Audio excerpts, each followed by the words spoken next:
Hello guys, welcome to the channel. So ఈ వీడియోలో మనము ఇది సెకండ్ పార్ట్ అనమాట. So compound interest, simple interest. Okay, simple interest and compound ఇంట్రెస్ట్లో ఇది పార్ట్ 2. పార్ట్ 1 కానీ చూడకపోతే అది చూడండి. సో పార్ట్ 2 ప్రాబ్లమ్స్ అనే ఈ ప్రాబ్లంలో 10 ప్రాబ్లమ్స్ అయితే సాల్వ్ చేస్తాను. So let us solve the problems. ఇక్కడ మనకి 11th క్వశ్చన్ అనమాట. సో 11th క్వశ్చన్ ఏమి ఇచ్చారంటే find the time taken by the sum to become 8 times of it self and the rate being 4% per annum అన్నాడు. Simple అనమాట. ఇక్కడ మనకి rate ఎంత ఇచ్చారంటే 4% ఇచ్చాడు. ఫైన్ ద టైం టేకెన్ అన్నాడు. సో మనకి ఏం కావాలంటే we have to find out the time అనమాట, మనం కనుక్కోవాల్సింది. కాకపోతే ఇక్కడ ఏమన్నాడంటే అమౌంట్ అనేది 8 times అయింది అన్నాడు. ఇక్కడ మనకి ప్రిన్సిపల్ అనేది మనము ఏ అనుకుందాం. ఓకే, అండ్ జస్ట్ ప్రిన్సిపల్ అనేది ఏ అనుకున్నాం. అక్కడ క్వశ్చన్ దాని ప్రకారం చూసుకున్నట్టయితే becomes 8 times of it self అన్నాడు. అంటే టోటల్ అమౌంట్ అనమాట అది. ఓకేనా, 8A అయిందంట. ఓకేనా, సో ఇప్పుడు మీరు ఫార్ములా యూజ్ చేయొచ్చు. ఫార్ములా ఏంది, amount is equal to principal into 1 + RT/100 కదా. ఓకే, దీంట్లోనే సాల్వ్ చేయొచ్చు. సో ఇది వచ్చేసరికి 8A that is equal to 1 + R వచ్చేసరికి 4T/100 రైట్, 25 అవుతుంది. సో ఏ క్యాన్సిల్ అవుతుంది. ఈ 1 ఇలా వస్తుంది, 7 అవుతుంది. 7 ఈజ్ ఈక్వల్ టు T/25 అవుతుంది. అప్పుడు T వాల్యూ ఎంత అండి? T వాల్యూ 175 అవుతుంది. So 175 is the answer. So option number A is the correct answer అనమాట. Okay, and next 12th problem చూద్దాం. సో 12th ప్రాబ్లం ఏమి ఇచ్చారంటే find the rate per annum. మనకి రేట్ కనుక్కోమన్నాడు. ఓకే, మనం ఏం కనుక్కోవాలంటే ఇక్కడే రాస్తున్నాను. సో రేట్ పర్సంటేజ్ అనేది కనుక్కోవాలి. రేట్ పర్సంటేజ్ ఉంటుంది కదా, అది ఎంత అనేది కనుక్కోవాలి. If the sum of 16 units gross to 30 units in 4 years at simple interest rate అన్నాడు. ఇక్కడ మనకి ప్రాబ్లం సింపుల్ ఇంట్రెస్టే. ఓకేనా, కాబట్టి ఇక్కడ ఏంటంటే ప్రిన్సిపల్ 16 ఉంది. ఆ 16 కాస్త ఏమైంది అంటున్నాడు, 30 units అయింది అంటున్నాడు. ఓకే, 30 units అయింది అంటున్నాడు. సో అంటే ఇదేంది, అమౌంట్ అనమాట. అవునా కదా. సో ఈ మధ్యలో వచ్చింది ఏదైతే ఉందో అది ఇంట్రెస్ట్ కదా. ఇదేంది, ఇది సింపుల్ ఇంట్రెస్ట్ కదా. ఓకేనా, మనకి ఫార్ములా తెలుసు కదా, simple interest is equal to PRT/100. So దాంట్లో వేసుకొని చేస్తారు. సింపుల్ ఇంట్రెస్ట్ అంతా 14, మనకి ప్రిన్సిపల్ అంతా 16. ఓకే, రేట్ మనం కనుక్కోవాలా. సో టైం ఇచ్చున్నాడా, అది కూడా 4 years అన్నాడు. So 4 years /100. సో సింపుల్ కదా. సో దీన్ని ఫర్దర్ మనం సాల్వ్ చేస్తే ఏమొస్తుందంటే ఇది 7s, ఇది వచ్చేసరికి 8s. ఓకేనా, ఇది 4 1s, ఇది 4 25s. సో 25 అడిపోతుంది, 175 అవుతుంది. సో అప్పుడు మనకి రేట్ ఎంత ఫార్ములా వస్తుందంటే 175 / 8 అవుతుంది. ఓకేనా, సో దీన్ని ఫర్దర్ సాల్వ్ చేస్తే 2 వస్తుంది. ఓకే, సో 1 5 అంటే నాకు 1 వస్తుంది. సో 21 వస్తుంది. కాబట్టి నాకు క్వశ్చన్లో 21 ఉంది, అది ఒకటే ఉంది. కాబట్టి so A is the correct answer. Okay, so నేను మళ్ళీ చెప్తున్నాను, మనము అన్నీ కూడా కరెక్ట్గా సాల్వ్ చేయలేదు. ఇక్కడ నాకు 175/8 వచ్చింది కదా, దాన్ని క్యాలిక్యులేట్ చేసుకుంటా పోతే టైం అయిపోతుంది. సో మనం ఏం చేయాలంటే సింపుల్గా దానికి దగ్గరలో ఏదైతే ఆప్షన్లో ఉందో అది చూసి పెట్టేయాలన్నమాట. Okay, and find the next question solve చేద్దాం. So find the amount when principal interest earned on a sum for 2 years at a rate of 5% per annum is 140 అన్నాడు. ఇక్కడ జాగ్రత్తగా చూడండి, క్వశ్చన్లో కన్ఫ్యూజ్ అయ్యడానికి ఛాన్సెస్ ఉన్నాయి. ఇక్కడ మనం ఏం కనుక్కోవాలంటే ఫైండ్ ద అమౌంట్ అన్నాడు కాబట్టి అమౌంట్ కనుక్కోవాలి. ఓకే, ఫైండ్ ద అమౌంట్ అన్నాడు కాబట్టి అమౌంట్ అనేది మనం కనుక్కోవాలి. Okay, find the amount when the simple interest earned on a sum అన్నాడు. Okay, earned on a sum. Okay, మనకి find the amount when simple interest earned on a sum for 2 years అన్నాడు కాబట్టి time 2 years. Okay, and rate వచ్చేసరికి ఎంత అన్నాడంటే 5%. Okay, ఆ simple interest ఎంత అయితే ఉందో అదంతా అంటున్నాడంటే 140 అంటున్నాడు. ఓకే, మనం అమౌంట్ కనుక్కోవాలి. సో అమౌంట్ కనుక్కోవాలి కాబట్టి ఇక్కడ నాకు ప్రిన్సిపల్ తెలియదు, అవును కదా. సో ప్రిన్సిపల్ తెలియదు కాబట్టి ప్రిన్సిపల్ కనుక్కుంటా. మిగతా ఎన్ని ఉంది కదా, ఎస్ఐ ఫార్ములా తెలుసు కదా, SI is equal to PRT/100. Okay, so SI 140 ఇచ్చాడు. సో నాకు ప్రిన్సిపల్ తెలియదు, సో రేట్ తెలుసు, టైం తెలుసు, అన్నీ తెలుసు. నాకు తెలియని దాంట్లో P ఒకటే కదా. సో అది కనుక్కోవచ్చు. ఇది 10 వస్తుంది కాబట్టి ఒకటి క్యాన్సిల్ అవుతుంది కాబట్టి. ఓకే, అప్పుడు P ఎంత అవుతుంది అంటే 1400 అవుతుంది. ఇది ప్రిన్సిపల్ అనమాట. ఓకే, సో మొన్న నేను కనుక్కోమన్నాడు, అమౌంట్ కనుక్కోమన్నాడు. సో అమౌంట్ అంటే ఎంత, ఈ ప్రిన్సిపల్కి సింపుల్ ఇంట్రెస్ట్ యాడ్ చేయాలి కదా. ఓకేనా, సింపుల్ ఇంట్రెస్ట్ ఎంత వాడే ఇచ్చారు క్వశ్చన్లో 140 అని. సో 140 యాడ్ చేస్తాను, అప్పుడు ఎంత వస్తుంది 1540. So 1540 is the answer. And ఇక్కడ మనం చూసుకున్నట్టయితే 1540 option number D is the correct answer. Okay, I hope you understand. And మనం నెక్స్ట్ క్వశ్చన్ సాల్వ్ చేద్దాం. సో నెక్స్ట్ క్వశ్చన్ ఏమి ఇచ్చారంటే a sum of money lent out at a simple interest amount to 720 into after 2 years and ₹1020 after a further period of the 5 years అన్నాడు. The sum of అన్నాడు. ఇది జాగ్రత్తగా చూడండి. ఇక్కడ ఏమన్నాడంటే ప్రిన్సిపల్ అనేది ఉంది, ఎంతో కొంత ఉంది. ఓకేనా, సో దాన్ని సింపుల్ ఇంట్రెస్ట్ కింద ఏం చేశారంటే ఇచ్చారు. ఓకేనా, అప్పుగా ఇచ్చారు. సో అది 2 years అయింది. ఇది వచ్చేసరికి 0 year అనుకుందాం. ఓకే, 2 years అయింది. సో 2 years అయ్యేదాకా ఆ అమౌంట్ అనేది ఎంత అయిందంటే 720 అయింది అన్నాడు. ఓకే, జాగ్రత్తగా చూడండి, 720 అయింది. తర్వాత బై ఫర్దర్ అన్నాడు, బై ఫర్దర్ 5 years అన్నాడు. ఓకేనా, ఫర్దర్ 5 పీరియడ్ అన్నాడు. సో ఫర్దర్ 5 ఇయర్ పీరియడ్ అంటే 5 ఇయర్స్కి ఎంత అయింది అన్నాడు. ఓకే 5 ఇయర్స్ వచ్చేసరికి నాకు ఎంత అయిందంటే 1020 అన్నాడు. ఓకే ఇంత అయింది. ఇక్కడ వచ్చేసరికి 720 అయింది. జాగ్రత్తగా గుర్తుపెట్టుకోండి. ఇక ఓకే ఇప్పుడు జాగ్రత్తగా చూసినట్టయితే ఇక్కడ మధ్యలో గ్యాప్ ఎంత 3 ఇయర్స్. అవునా, ఈ 3 ఇయర్స్లో వాడికి ఎంత అమౌంట్ వచ్చింది, 3 ఇయర్స్లో 300 వచ్చింది. అవునా, సో 3 ఇయర్స్లో 300 వచ్చినప్పుడు 1 ఇయర్కి ఎంత వస్తుంది వాడికి 100 వస్తుంది కదా. 100 వస్తుంది కాబట్టి ఇక్కడ 2 ఇయర్స్ ఉంది. సో 2 ఇయర్స్ ముందు ఎంత వస్తుంది, -2 × 100 కదా. అవునా కదా, అంటే ఇప్పుడు 720 ఉండింది. ఓకే సో 2 ఇయర్స్ ముందు ఎంత వస్తుంది అంటే 1 ఇయర్కి 100 కదా. అప్పుడు 2 ఇయర్స్కి ముందు మనం వెనక్కి వెళ్తున్నాం కాబట్టి -2 × 100, అప్పుడు -200. అప్పుడు 720లో నుంచి 200 మైనస్ చేస్తే ఎంత 520. So 520 is the answer. Okay and next question, in how many years the 150 will produce the interest at 8% as 800 produce in 3 years at 4.5% అన్నారు. సో ఇక్కడ జాగ్రత్తగా చూడండి. ఇక్కడ మనకి క్వశ్చన్ ఏమి ఇచ్చారంటే 800 ఉందంట. ఓకే సో 800 అనేది 3 ఇయర్స్కి ఇచ్చాడు. ఓకేనా, సో ఇంట్రెస్ట్ రేట్ వచ్చేసరికి 4.5 అన్నాడు. ఓకేనా, ఈ మొత్తంలో మనకి సింపుల్ ఇంట్రెస్ట్ వస్తుంది చూసావా, ఆ సింపుల్ ఇంట్రెస్ట్ అనేది ఎంతైతే వస్తుందో అది 150 రూపీస్ అనేది ఓకే 8% పెట్టి ఎన్ని ఏళ్ళు అంటే టైం అనేది ఎంత పెడితే నాకు ఈ సింపుల్ ఇంట్రెస్ట్ వస్తుంది అనేది మనకి క్వశ్చన్లో ఇచ్చింది. ఓకే సో ఇదేంటి ప్రిన్సిపల్. ఓకే ఇది టైం, ఇది రేట్ మనకి తెలిసింది. Simple interest is equal to PRT/100. Okay so PRT/100. Okay 2 0 cancel. So దీన్ని ఎలా రాసుకుంటాను అంటే 4.5ని 9/2 రాసుకుంటాను.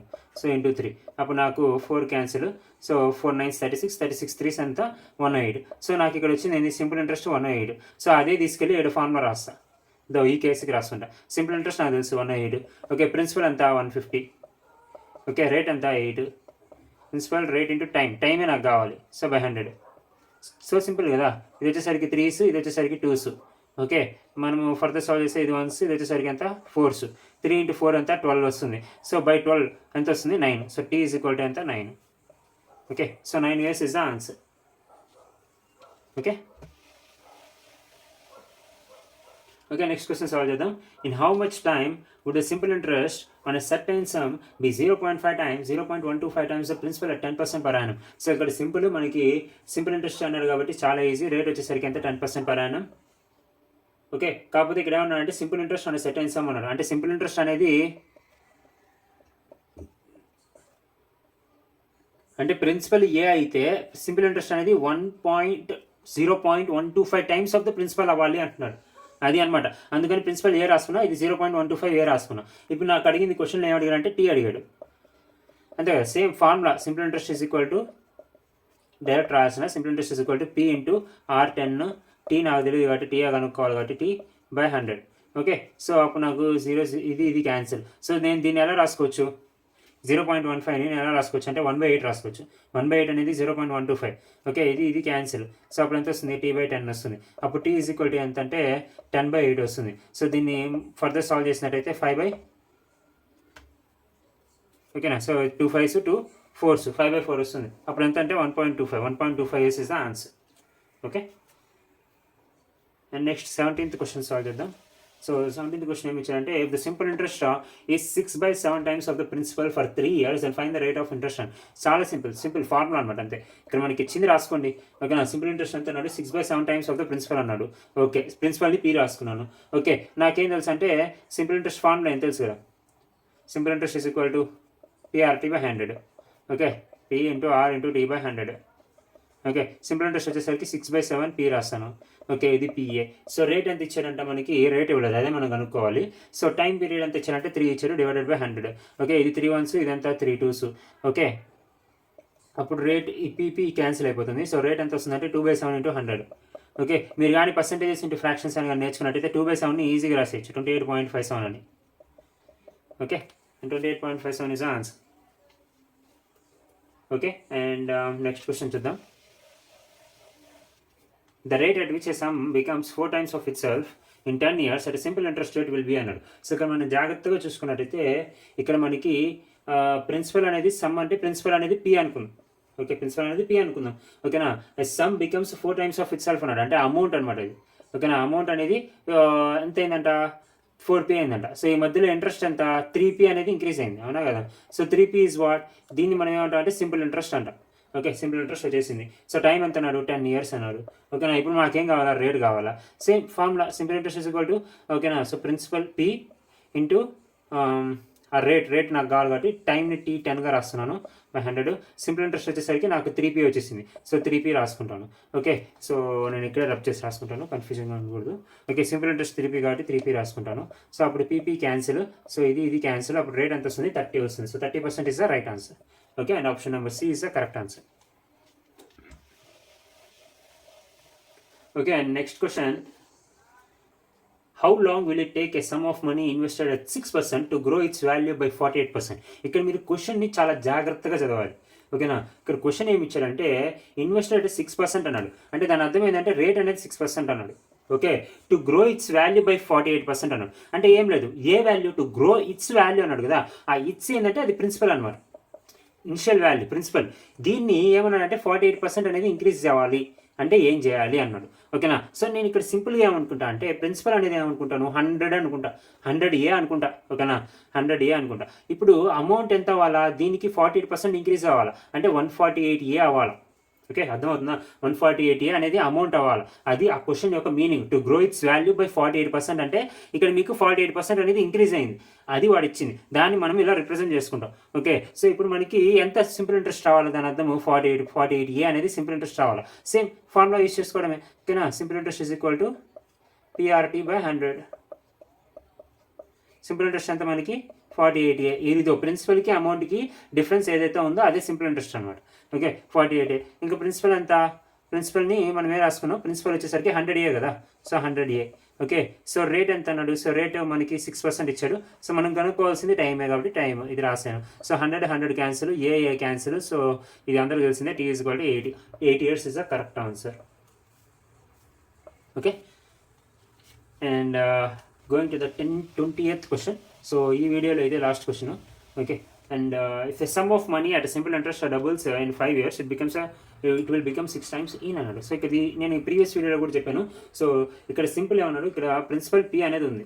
ఓకే, ఈ ప్రిన్సిపల్ P అనేది సింపుల్ ఇంట్రెస్ట్ ప్రకారంగా ఇస్తే డబుల్ అయిందంట, అంటే 2P అయిందంట. ఓకేనా, ఎన్ని ఇయర్స్లో 5 yearsలో అయింది అన్నాడు. ఓకేనా, ఓకే, ఇక్కడ మనకి సింపుల్ ఇంట్రెస్ట్ ఎంత పెరిగింది, ప్లస్ P అనేది పెరిగింది కదా. ఓకే, 2Pకి Pకి డిఫరెన్స్ ఎంత, ప్లస్ P కదా. అంటే ప్లస్ P అనేది ఇంట్రెస్ట్ వచ్చింది. ఆ ఇంట్రెస్ట్ రావడానికి ఎంత టైం పట్టింది, 5 years పట్టింది. అంటే నేను ఇటు పక్క రాసుకుంటా, 5 years పట్టింది ఏంది నాకు ప్లస్ P రావడానికి. ఫైన్, ఇప్పుడు క్వశ్చన్లో ఏమి ఇచ్చాడు, ఇట్ విల్ బికమ్ 6 times అన్నాడు. అంటే ఇదే ఉంది, సో ఇది 6 times అవ్వాలి. ఓకే, 6 times అవ్వాలి అంటే మనకి ఎంత ఇంట్రెస్ట్ రావాలి, ప్లస్ 5P ఇంట్రెస్ట్ రావాలి. ఓకే, 5P ఇంట్రెస్ట్ అనేది ఎంత కాలంలో వస్తుంది, అది ఎలా కనుక్కోవాలి, మనకు ఆల్రెడీ ఇక్కడ తెలుసు. ఓకే, ఒక P రావడానికి 5 years పడితే 5P రావడానికి ఎంత టైం పడుతుంది, దీన్ని ఇంటూ 5 చేయాలంటే 25 పడుతుంది. So 25 years will be the answer. చూడండి, ఇక్కడ 1 ఇక్కడ 5 అంటే ఇంటూ 5 అయిందనమాట. ఇది కూడా ఇంటూ 5 అయింది. సో మనకి 25 అనేది ఆన్సర్ వచ్చింది. So 25 is the answer. Okay, and that's all about this video. So next వీడియోలో ఇంకో 10 ప్రాబ్లమ్స్ అనేది సాల్వ్ చేద్దాం. ఓకే, సో ఒకవేళ మీరు కానీ సబ్స్క్రైబ్ చేసుకోనట్టయితే సబ్స్క్రైబ్ చేసుకోండి, లైక్ చేయండి, షేర్ చేయండి. సో దట్ నాకు సపోర్ట్గా ఉండండి. సో దట్ నాకు ఇంకా వీడియోస్ చేయాలని అనిపిస్తుంది. So that's all about it guys. So ఇంతవరకు చూసినందుకు చాలా thanks. So see you in the next video. Until then, take care. Bye bye.